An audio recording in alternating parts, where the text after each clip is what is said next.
नमस्कार दोस्तों, दिल की बात आपसे सब तक नया एपिसोड, नई कहानी और फिर से नई हस्ती। और जैसे कि आप जानते हैं कि हम हमेशा हमारे शो में किसी न किसी खास शख्सियत से रूबरू होते हैं जो आपके लिए, हमारे लिए, उस समाज के लिए कहीं ना कहीं प्रेरणादायक साबित होते हैं और समाज की मुख्य धारा को एक अच्छा मोड़ देने में बहुत महत्वपूर्ण योगदान अपना रखते हैं। आज जिनसे मिलने जा रहे हैं वो अंतर्राष्ट्रीय मानवाधिकार सामाजिक न्याय आयोग के अंतर्राष्ट्रीय मुख्य उपाध्यक्ष हैं।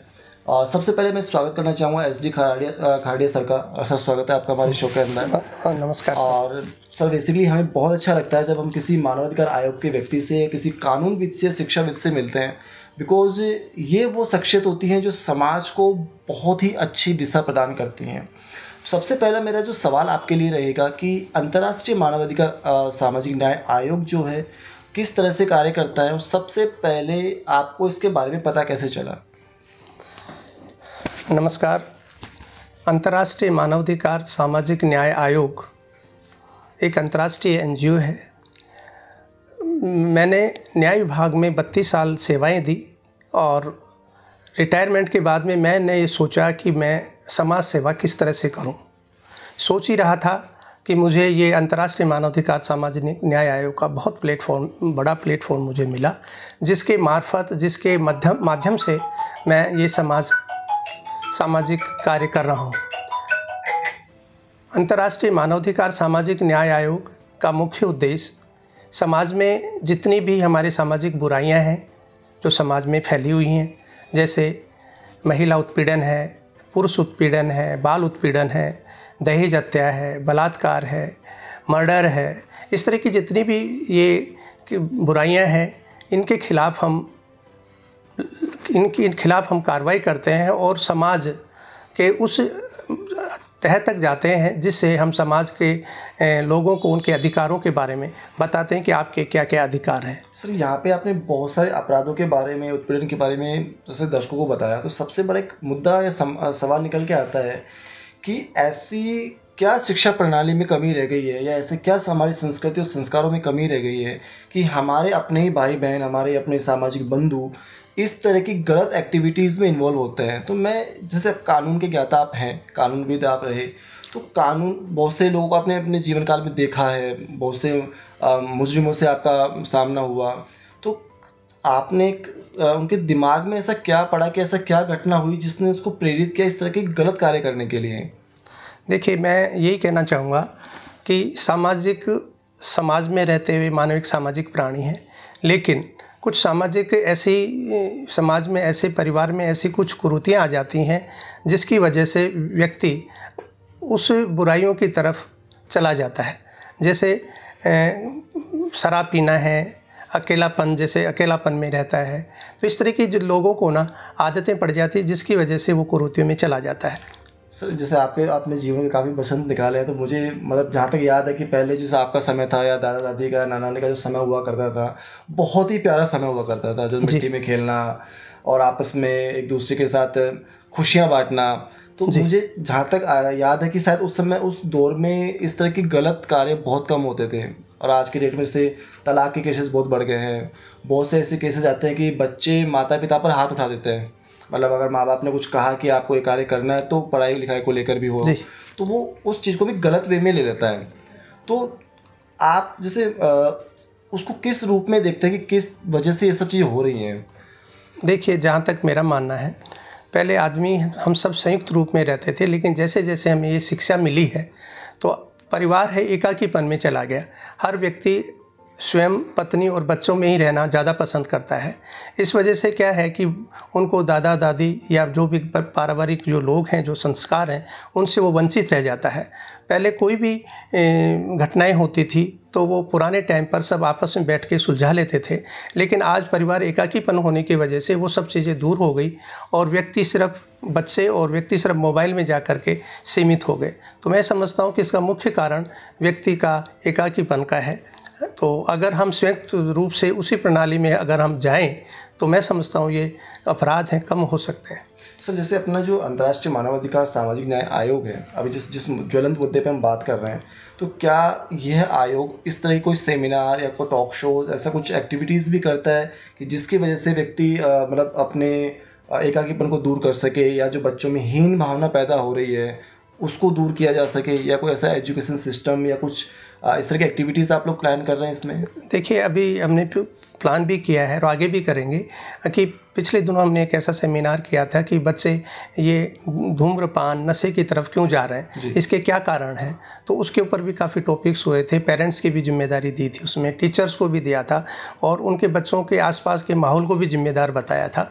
तो उसके लिए हम काम कर रहे हैं।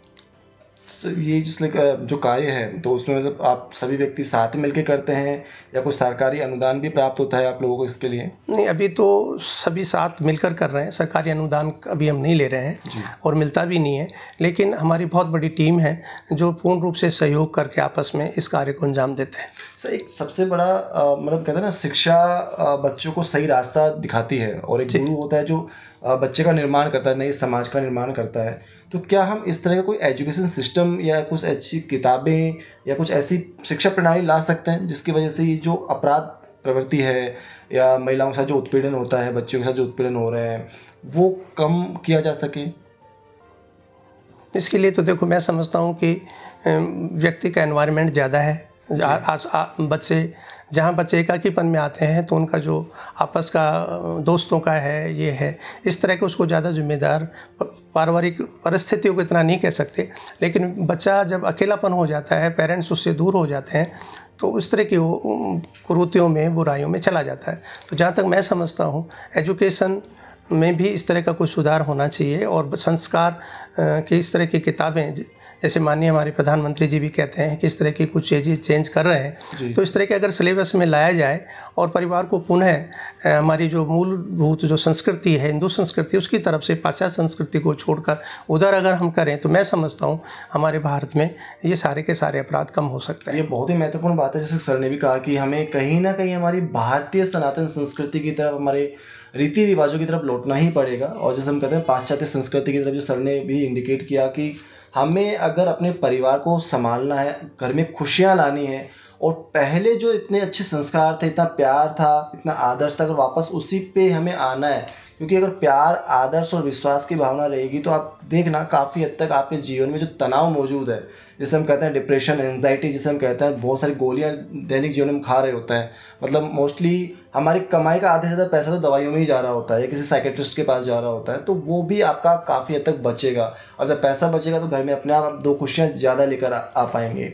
सर, एक ज़्यादा एक सवाल और मेरा आपसे रहेगा नई जनरेशन के लिए स्पेशली, कि अभी जो युवा पीढ़ी है जो गांव से शहरों में या शहर से मेट्रो सिटीज़ में जाती है पढ़ाई करने के लिए, हायर एजुकेशन के लिए, तो उन बच्चों के लिए क्या कहना चाहेंगे आप, ताकि वो नए समाज का, नए परिवार का नाम कर सकें और अपने माता पिता का स्पेशली नाम रोशन कर सकें, गलत दिशा में ना जाकर? इस संबंध में तो यही कहना चाहूँगा मैं कि बच्चों में जो संस्कार होंगे, जैसा हम बीज बोते हैं वैसा ही फल हमें मिलता है। अगर बच्चों में हमने वाकई अच्छे संस्कार दिए हैं, अच्छे माहौल दिया है, तो उसका वही परिणाम होता है कि वो बच्चे बड़े जा कर के वैसे ही बनते हैं। हाँ, कुछ विषम परिस्थितियाँ होती हैं कि मजबूरी में कोई बच्चा गलत आदतों में चला जाए, लेकिन बच्चों का सही विकास करने के लिए सबसे उसकी जो माता होती है वो पहला गुरु होता है। उसके बाद में जिस माहौल में वो टीचर्स जाता है, और टीचर्स और स्कूल का माहौल भी इसके ऊपर डिपेंड करता है।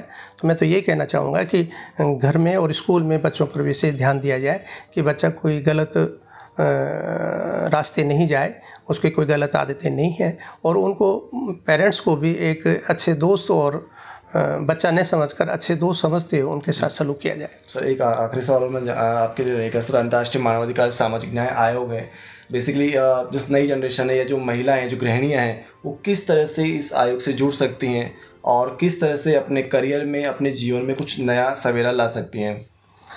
देखिए, हमारे अंतर्राष्ट्रीय मानवाधिकार आयोग में 30 डिपार्टमेंट हैं और 20 सेल हैं। जी, है ना। हर एक जैसी भी महिला है, जैसे उसका जो भी एजुकेशन का बैकग्राउंड है, जो उसके कार्य करने की जो रुचि है, उस हिसाब से हमारे डिपार्टमेंट में सभी सेल हैं, सभी डिपार्टमेंट्स हैं। आपको बता दूं कि 30 डिपार्टमेंट हैं, जिसमें women rights social justice commission है, वुमेन राइट्स एंड प्रोटेक्शंस हैं, और सेल में IT सेल है, एंटी करप्शन सेल है, तो इसी तरह से सारे हैं। तो अगर महिलाएं हमारे साथ आती हैं और अगर इसमें हमारे साथ जुड़ के काम करती हैं, तो मैं समझता हूँ कि उनकी पारिवारिक जो समस्याएं हैं उनमें हम सारा उनको उनके अधिकारों के बारे में, कर्तव्यों के बारे में बताते हैं कि आपको किस तरह से विषम परिस्थिति में कैसे आपको काम करना चाहिए। और हमारा अंतर्राष्ट्रीय मानवाधिकार सामाजिक न्याय आयोग 24 घंटे 24/7 आप कभी भी आप कॉल करें साथ रहता है। और इसके लिए मैं धन्यवाद देना चाहूँगा हमारे अंतर्राष्ट्रीय मानवाधिकार सामाजिक न्याय आयोग के राष्ट्रीय अध्यक्ष, अंतर्राष्ट्रीय सोशल सेलिब्रिटी माननीय संतोष जी बजाज, इसके लिए हमेशा तत्पर रहते हैं। और जहाँ जहाँ भी कभी भी किसी भी तरह की कोई कमी आती है तो आयोग को बराबर वो सजेस्ट करते हैं और काम करने वालों की सहायता करते हैं। मैं यहाँ ये एक बताना चाहूँगा कि अभी मेरा एक एक्सपीरियंस है कि हमने ये देखा कि 498, 406 के जो महिला उत्पीड़न के न्यायालयों में पेंडिंग रहते हैं, उसके लिए हमारे पास एक बहुत अच्छी महिलाओं की टीम है, महिला सुरक्षा सखी टीम है, जो थानों से भी उनका बाकी रजिस्ट्रेशन होता है। उनके मार्फत हमने सर्च किया कि आप ये अपने अपने एरिया में मालूम करें कि कितनी लड़कियाँ इस केस से संबंधित हैं जो घर बैठी हैं। उन्होंने अपने तरीके से इस तरह से मालूम किया कि भाई कितनी बच्ची बैठी हैं, कितने लड़के हैं, कितने केसेस पेंडिंग हैं।